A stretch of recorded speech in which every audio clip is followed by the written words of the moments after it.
Hola, ¿qué tal? Bienvenidos, bienvenidas a esta última clase de esta materia que estamos llevando, que es entrevista psicológica, ¿no? El día de hoy vamos a plantearnos una idea la cual muchas veces se olvida, porque es cierto, cuando nosotros somos psicólogos, creemos que tenemos que saltarnos directo a los problemas, a buscar una solución, a buscar muchas cosas, pero la entrevista la ponemos no como algo tan importante, sino como, tal vez como un segundo término. Ahora, ¿qué es lo que va a pasar? Pues todo ello va a ir afectando poco a poco nuestro desarrollo profesional como psicólogos, dado que cuando nosotros no tenemos una buena capacidad de entrevista, vamos a ir perdiendo mucha información como ya se ha platicado muchísimas veces atrás. Pero lo más importante no recae ahí, sino cómo interpretamos, cómo evaluamos todo aquello que se nos está ofreciendo a nosotros como terapeutas. Muchas veces sí, se nos da mucha información, tenemos esa capacidad de obtener información del otro, pero ¿qué creen? Perdemos la capacidad de interpretar, de evaluar todo aquello que se nos está presentando. Y antes de continuar, quiero que vean un video.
Bueno, un video cortito, el cual nos ayuda a ver una forma caricaturística del trabajo de un psicólogo. Si ustedes se dan cuenta, sí, nosotros curamos o aliviamos el malestar, no con fármacos, lo aliviamos con el habla. El habla que al final a cabo alivia la angustia.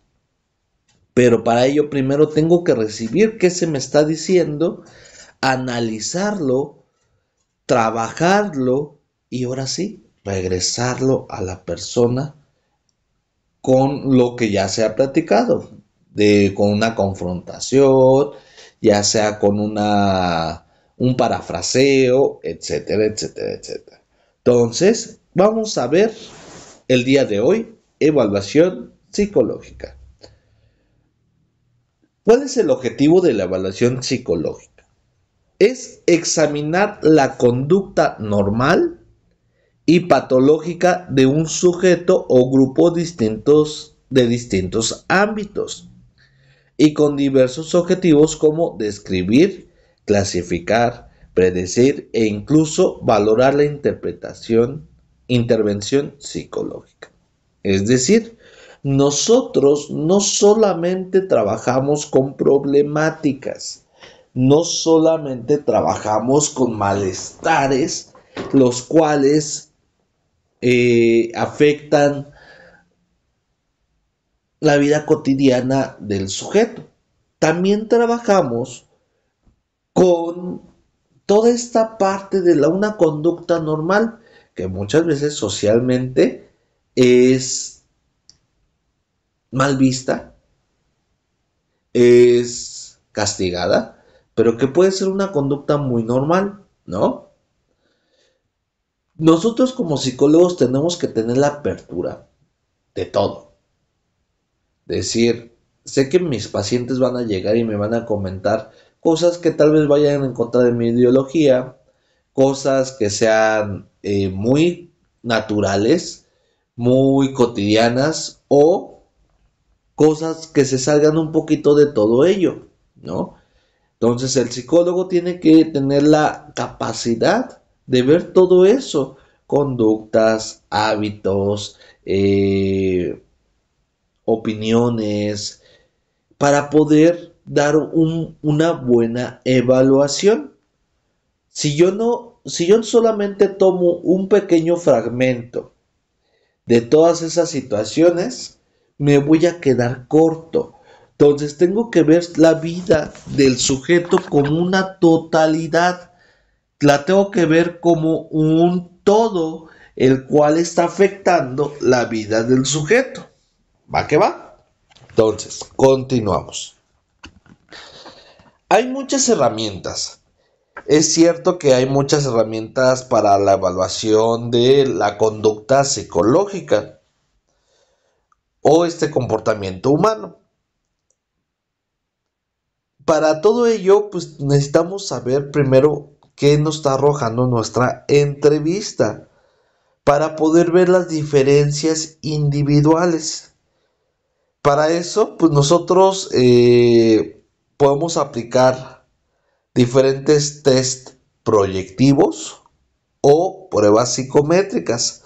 Los test proyectivos son el HTP, el Macover, Persona bajo la lluvia, los cuales ustedes van a poder encontrar en la Biblioteca Digital México, en el apartado precisamente de esta materia. Van a poder encontrar diferentes pruebas, diferentes tests, diferentes pruebas psicométricas, etcétera, etcétera, etcétera, los cuales pues me ayudan a complementar una entrevista y pues vamos dando un porqué a esa conducta. ¿Va que va?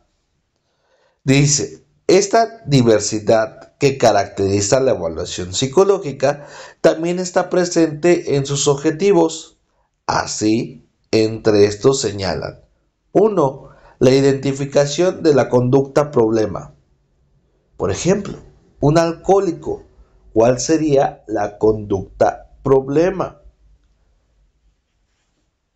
Muchos dirían el beber, pero realmente el alcohólico tiene problemas con beber, o los problemas vienen de parte de la familia, ¿no? Entonces ahí cambia un poquito toda esa situación de que el alcohólico no tiene problemas con beber, le gusta beber. Entonces, ¿el problema no es beber, profe? No. El problema radica de más atrás, tal vez. ¿Por qué? Porque muchas veces hay personas que beben mucho, pero no y son funcionales. Trabajan, ven a la familia, tienen amigos, etcétera, etcétera, etcétera. Y el alcohol pues no es una problemática, más que socialmente, tal vez por parte de la familia. Entonces tenemos que nosotros identificar realmente la problemática. ¿Para qué bebe?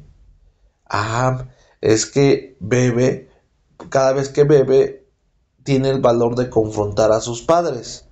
Ah, ok, entonces el alcohol es un conducto para poder confrontar a los padres y decir, perdóneme, pero estaba borracho, ¿no? Y toda esa situación, pues se va viendo poco a poco. ¿Va que va? Entonces, 2. El diagnóstico o el pronóstico, la impresión diagnóstica, perdón. Es decir, ¿por qué es esa conducta?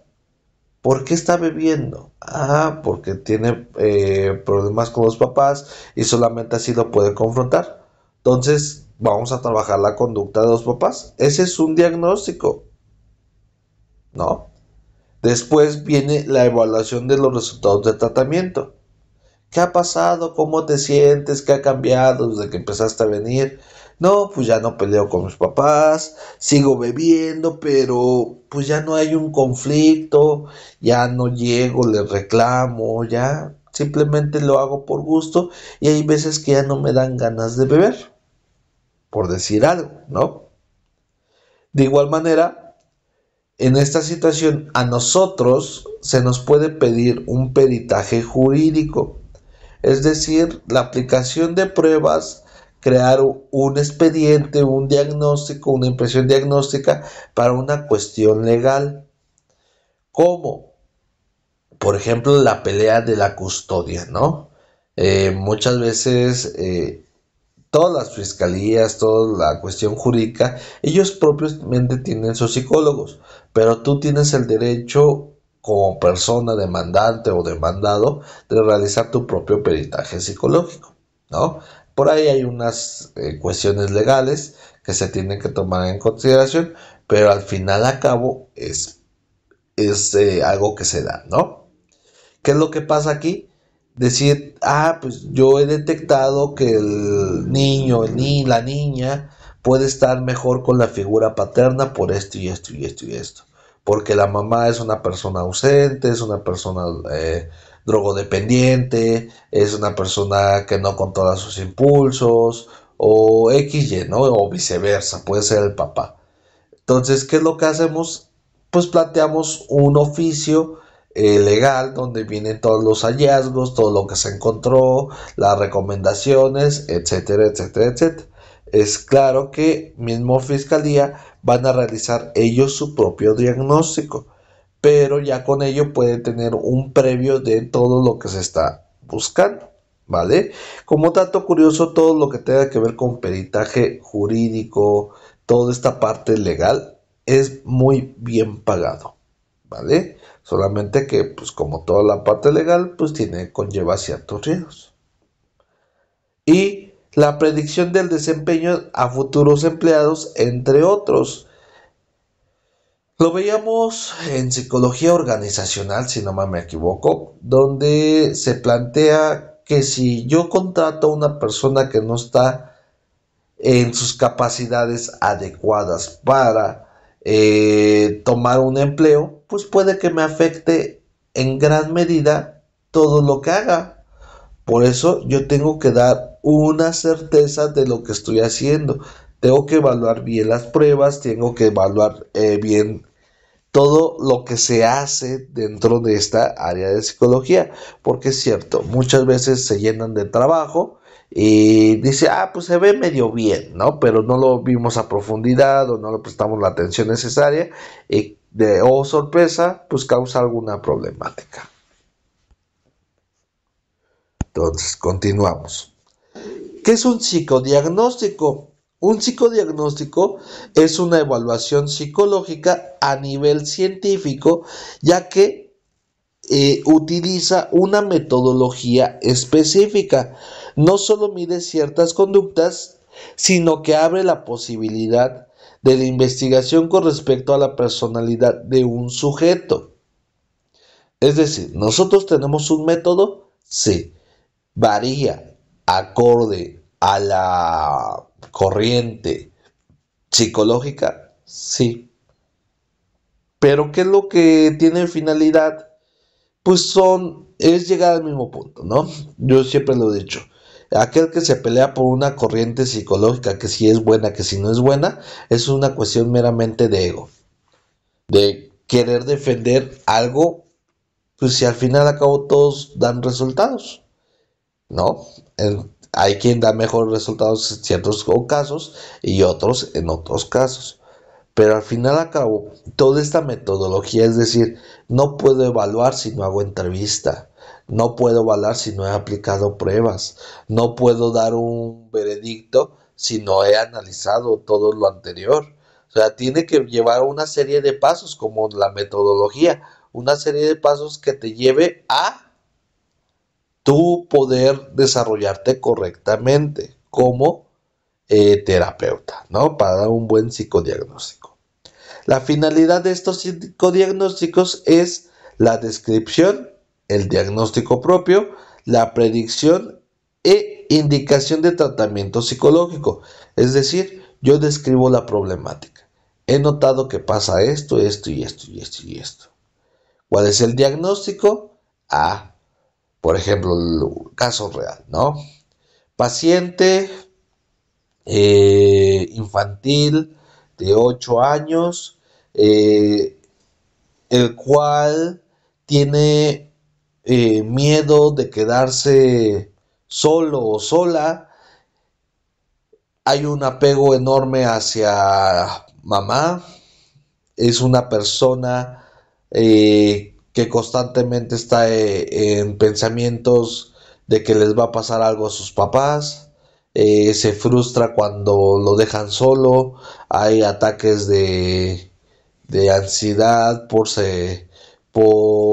el alejamiento de los padres. Brevemente, ¿no?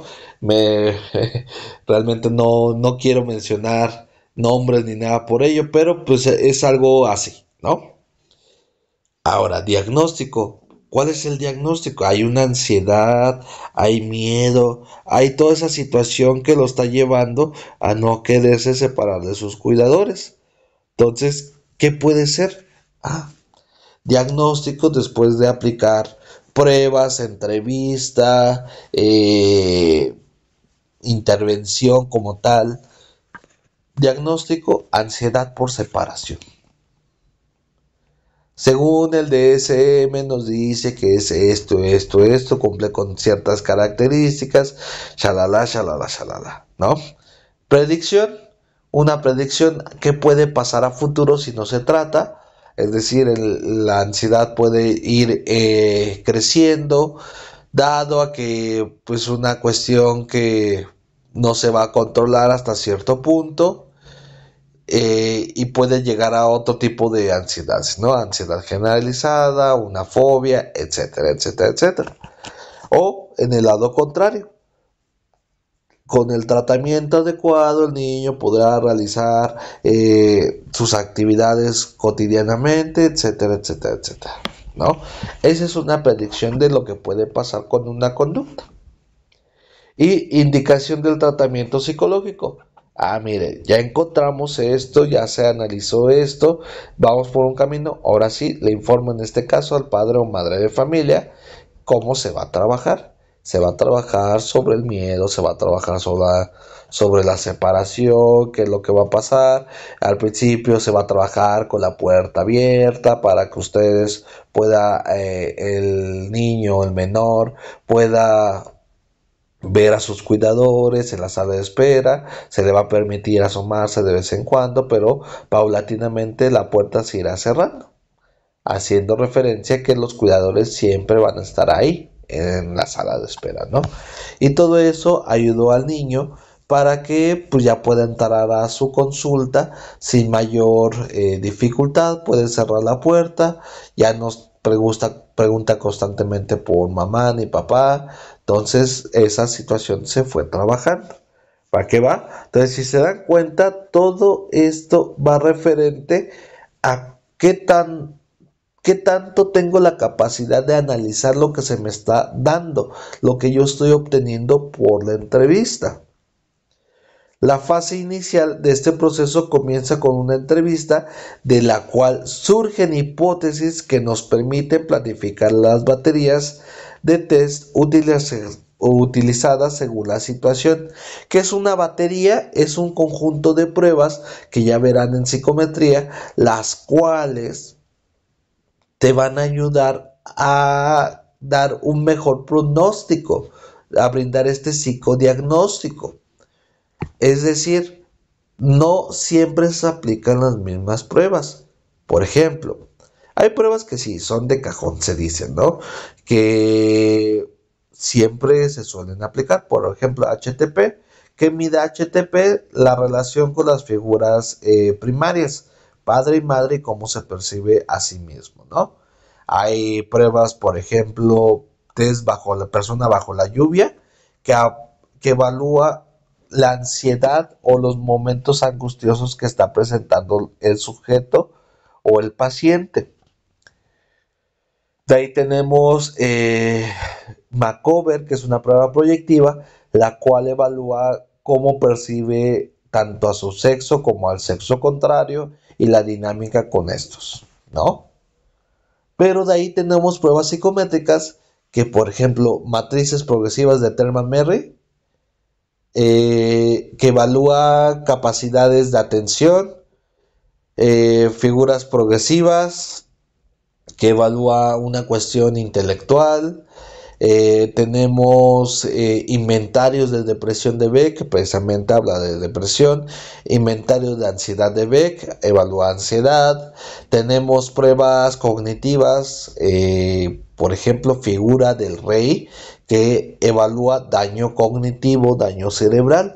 Entonces dices, bueno, yo no estoy buscando evaluar un daño cerebral, entonces no siempre voy a aplicar eh, figura del rey, ¿no? Hay veces que dices, yo quiero evaluar personalidad. Ah, 16 factores de la personalidad, MMPI-2, Minnesota, entre Lusher, por ejemplo, ¿no? Que son pruebas que te están evaluando más directo toda la personalidad. Por eso yo tengo que tener una muy buena entrevista para decidir qué pruebas voy a aplicar. Eso dependiendo del enfoque. Claro está, hay enfoques dentro de todo este mundo del psicodiagnóstico que no ocupan pruebas como tal, pero están cimentados sobre una muy buena entrevista. Existen muchas variables individuales a tener en cuenta al momento de realizar un psicodiagnóstico. Sin embargo, como regla fundamental, es necesario saber que se debe tratar la información de manera pertinente, cuidadosa, realizar diferentes hipótesis y checar que para para que determina conducta, rasgos o estilos de personalidad pueda deducirse, tiene que estar presente de manera sistemática, tanto en la recogida de información inicial como visualizarse en el transcurso de las técnicas utilizadas. Es decir, tenemos que tener cuidado con todo lo que se obtiene. ¿Por qué? Porque es cierto, muchos pacientes mienten, muchos pacientes engañan. Hay pacientes que te dicen, es que yo tengo una agorafobia, ¿no? Yo tengo un trastorno X, por ejemplo, trastorno TLP, trastorno límite de la personalidad, que es uno de los más fuertecitos, por así decirlo.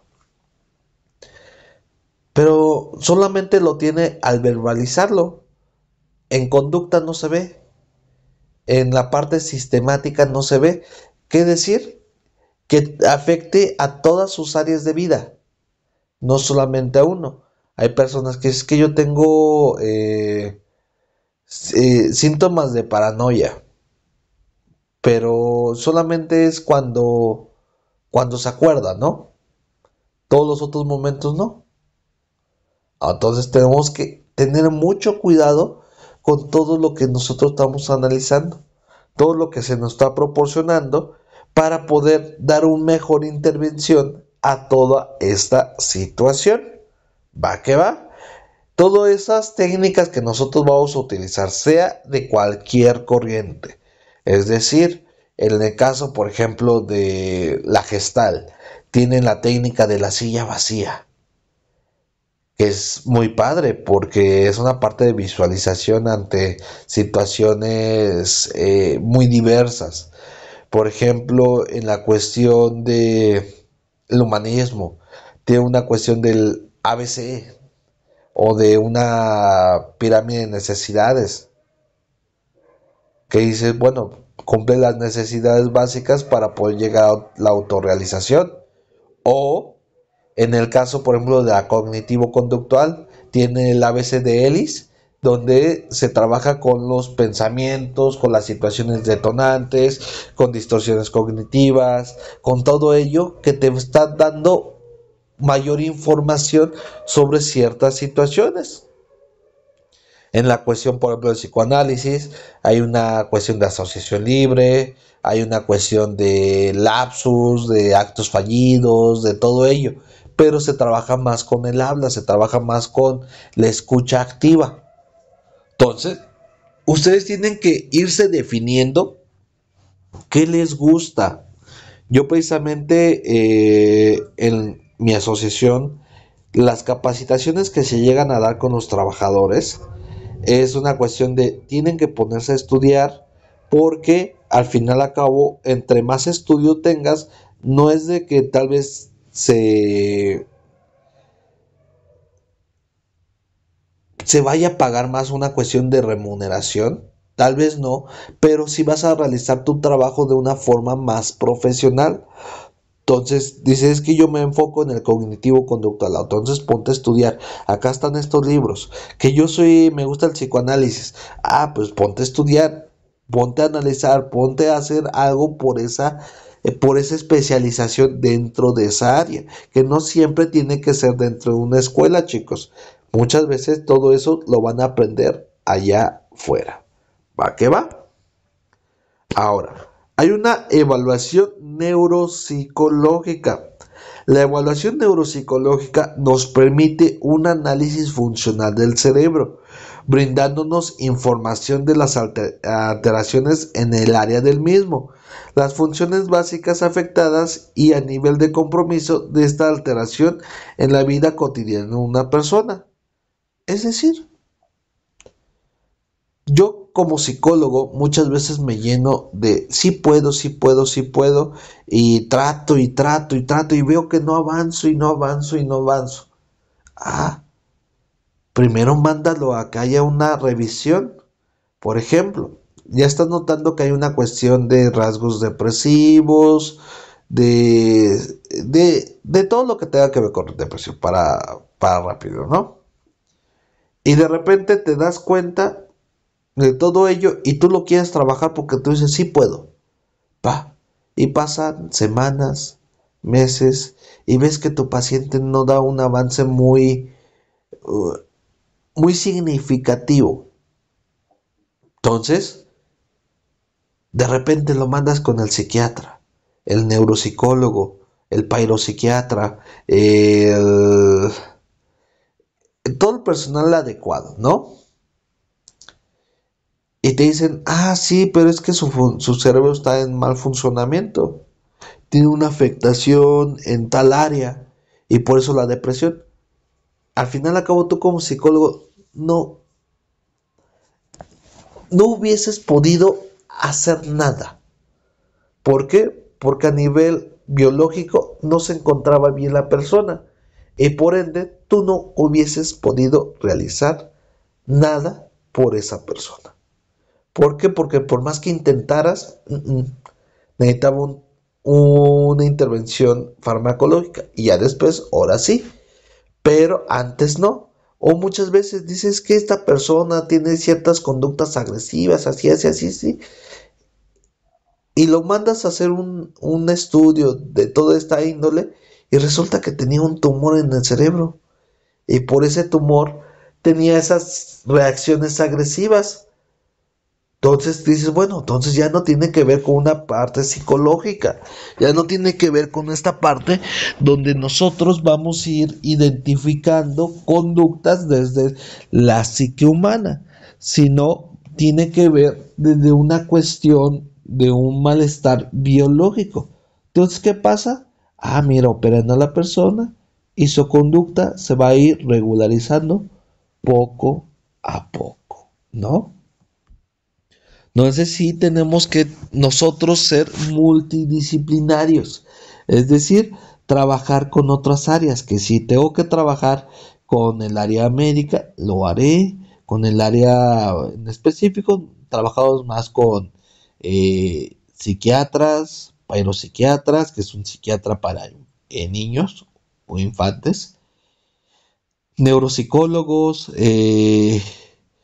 neurólogos, etcétera, etcétera, etcétera, que tenga que ver con esta parte del comportamiento humano. ¿Va que va? Dice, para esto se utilizan pruebas especialmente diseñadas para valorar el funcionamiento y la maduración cerebral, para la cual se utilizan diversos tests que evalúan las funciones cognitivas, tales como orientación, atención, concentración, memorias en sus diferentes niveles, comprensión, lenguajes, agnosis, praxias y funciones ejecutivas. Todo eso nosotros también lo trabajamos, sí es cierto. Como psicólogos tenemos la posibilidad de trabajarlos. Por ejemplo, yo les decía, figuras de Rey para descartar un daño cognitivo, neurológico. Entonces podemos aplicar esa prueba. Hay niños con ciertos trastornos del desarrollo, llámese síndrome de Down, espectro autista, Tourette, etcétera, etcétera, etcétera, que presentan ciertas afectaciones a nivel comportamental, a nivel cognitivo. Entonces, ¿qué es lo que hace un psicólogo? Evaluar también esa parte para poder referirlo ante ese profesional que pueda tal vez medicar y dar un tratamiento para esa cuestión biológica. Por ejemplo, hace años trabajé mucho con trastornos del desarrollo y había un niño de edad biológica en ese momento tenía 8 años, pero tenía una edad mental de 2 años. Entonces los papás querían que hablara, que se comunicara. Pues sí, biológicamente podía hacerlo, pero en su madurez cognitiva, en la edad mental, no, porque ese niño se iba a quedar toda su vida en una edad mental de 2 años. Entonces, ¿qué es lo que se trabajaba con él? Que fuera funcional, que se lavara los dientes, que comiera solo, que fuera al baño, que, que pudiera tener una cuestión ocupacional, es decir, que se vista, que se amarre los zapatos, que se comunique, pero comunicarse no con palabras, sino tal vez con gestos, con mímica. Las únicas palabras que podía decir el niño era mamá, papá y agua. Pero eso los decía cuando se sentía muy frustrado. Entonces, si se dan cuenta, nosotros pues sí trabajamos con ello, pero no vamos a intervenir con un fármaco, con todo ello, simplemente como evaluación o tratamiento en este caso de una cuestión ocupacional. Otras aplicaciones, las cuales se nos proporciona con toda esta parte del psicodiagnóstico, es la aplicación principal en el área jurídica y las principales aplicaciones en el área laboral. Nosotros, pues como tal, en el área jurídica es una actuación pericial. Una pericia es, en esencia, un pedido que un juez hace a un psicólogo para que valore un hecho de controversia entre partes. Por ejemplo, yo un tiempo me dediqué a toda esta parte de lo jurídico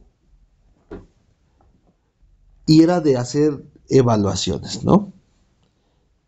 ¿Qué es lo que pasaba? Pues muchas veces era de con quién se va a quedar la niña o el niño. Y tenías que evaluar pues toda la situación familiar, evaluar a los padres, evaluar al niño, cómo se está desarrollando, qué está percibiendo. Y de repente era difícil porque dices, híjole, ni a quién irle. Y se le quitaba la custodia tal vez a ambos padres y se les daba algún familiar. O decía, no, pues el señor o la señora está mejorcito, pues va por allá, ¿no? Eso ya lo decide un juez.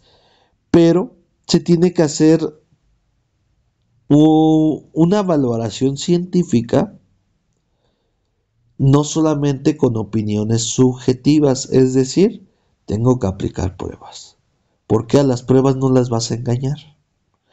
Yo cuando era reclutador aplicaba una prueba que se llama MMPI-2, que es una prueba judicial, eh, pero te arroja todo, si miente, si no miente, si roba, todo, daño cerebral. ¿Y qué es lo que pasaba? Muchas veces por quedar bien, mentían, o porque es una prueba muy larga, pues llegaba el momento que se estresaban y lo empezaban a hacer, pues sí, a lo loco, al azar, ¿no? Y yo sorpresa, la prueba te decía, pues sí, esta prueba se hizo al azar, o tiene un grado grande de mentira, es una persona agresiva y todo ello, ¿no? Entonces, eso mismo lo tenemos que hacer en la cuestión jurídica. Todo eso, las opiniones cuentan, sí, pero aquí lo que cuenta son las evidencias. Porque el papá puede decir yo soy la mejor persona para mi hijo o hija, pero la prueba te está diciendo otra cosa, ¿no? Entonces es un proceso muy desgastante porque es difícil todo eso. Pero al final a cabo, este dictamen pericial se tiene que ajustar a la lógica, el sentido común, fundamentado en sus conclusiones y a las que se debe arribar luego de una deliberación de todo el material de test y su análisis en forma individual por parte de cada perito involucrado en el acto pericial. Es decir, ¿puede haber más de un perito? Sí. Y tú tienes que defender tu trabajo ante ese perito. Porque usualmente es un perito por parte del demandante y del demandado, ¿no? Pero ¿qué es lo que pasa? Aquí hay una cuestión lógica. Es decir, ¿con quién está mejor el hijo? ¿No? Dices, bueno, legalmente o en esta parte legal se le da mucha prioridad a la madre. Entonces, es decir, si la madre cumple con ciertos requisitos, una, que sea una persona estable, tanto en la cuestión mental, ¿no? Que tenga una estabilidad económica, que tenga los recursos para solventar los gastos de los menores. Y tres, que tenga un sistema de apoyo. Es decir, puede ser mamá, puede ser papá, puede ser algún hermano. Con esos tres, la custodia se iría directamente hacia la madre, si es que no se comprueba algo. Entonces, ¿qué es lo que pasa? Pues muchas veces se trata de comprobar que las partes están siendo, están bien de sus facultades mentales y en todo lo que hace, siempre poniendo en prioridad el bienestar del hijo. No interesa si pues tú quieres ganar o no. Se pone en prioridad que el hijo pues tenga esa mejor vida, ¿no? Hay veces que sí, la madre tiene una solvencia económica buena, tiene un sistema de apoyo, pero la madre tiene una cuestión de agresiva, de explosividad o algún trastorno mental, donde pone tal vez en tela de juicio de si estarías mejor con ella. ¿Va que va? Entonces se tienen que ver muchísimas cosas referente a todo esto. Las principales aplicaciones en el área laboral, pues ya la hemos visto un poquito en la materia de psicología organizacional, pero aquí se nos dice, certificados de aptitud psicológica, estos se llevan a cabo habitualmente para ingresar a puestos laborales, participación, portación de armas, ingreso a universidades o entidades públicas o cualquier otra situación que lo requiera. Es decir, en la cuestión laboral, sí, para que yo te dé un puesto de trabajo, que tenga las aptitudes, que tenga las cualidades, que te estés bien psicológicamente para desempeñarte de ese puesto. Pero aquí se dice algo curioso, la aportación de armas. Nosotros con la aportación de armas es decir, está bien de sus facultades mentales y no que en cualquier arrebato de ira va a sacar el arma y va a plomear al otro. No, es un proceso que se lleva para poder obtener un arma y portarla. Eso hace tiempo llegaba un psicólogo, más bien una abogada que me pedía que pues se les diera un papel para que toda su, pues sí, como plantilla, era como un poblado, pudieran portar armas, los delegados y todo ello. Le digo, no te lo puedo dar. ¿Por qué? Porque le digo, si una de tus personas llegasen a matar a alguien por un arrebato, porque estaban en la fiesta, porque eso, le van a decir, bueno, ¿y quién te dio ese permiso, no? Y van a buscar y van a decir, ah, pues mira, aquí hay una valoración que dice que sí estaba apto y de repente no es así, y le hacen otra y salió que era agresivo. Le digo, no, yo no la puedo dar.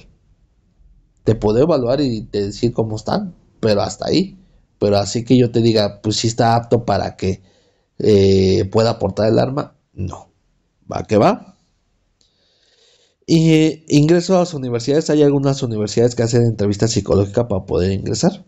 Entonces es algo que es bueno porque no todos pueden ser psicólogos. Eso es una gran realidad. Porque, porque es una rama que trabaja con seres humanos y tiene que tener ciertas cualidades, ciertas tendencias en un psicólogo. ¿Va que va? Entonces, son cosas que nosotros tenemos que ver con toda esta parte de la evaluación. ¿Por qué? Porque al final a cabo, pues depende mucho de nosotros, mucho bienestar de la sociedad a través de una buena evaluación. Y todo esto pues se tiene que tener una fecha de realización de la evaluación porque, como sabemos, el ser humano es cambiante y lo que fue hace 3 meses tal vez ya no sea ahorita. Entonces tenemos que estar evaluando constantemente para tener una mejor evaluación. Nosotros realizamos perfiles laborales, que eso ya no me detengo tanto porque al final acabo ya lo vimos en una cuestión organizacional. Pero sí que hay un proceso correcto. En este caso, por ejemplo, la evaluación infantil, donde el propósito de esta evaluación va a ser evaluación exploratoria, evaluación focal o para la resolución de problemas, evaluación de diagnóstico, evaluación de asesoría y rehabilitación y evaluación para valorar el progreso, que es básicamente lo que hacemos en consulta. ¿Cuáles son los 4 pilares de la evaluación? Pruebas con referencia a la norma, la cuantificación sirve para estos fines. Es decir, que se pueda medir. Recuerden que la psicología ha luchado mucho tiempo por ser ciencia. Entonces, que se pueda medir. Descripción del funcionamiento actual en la relación con sus grupos de desempeños o de compañeros, perdón. Establecimiento de la índole determinada deficiencias y fortalezas cognitivas, motoras y conductuales. Ofrecen una línea base para ayudar a medir los progresos durante y después del tratamiento o de las intervenciones. ¿Va que va?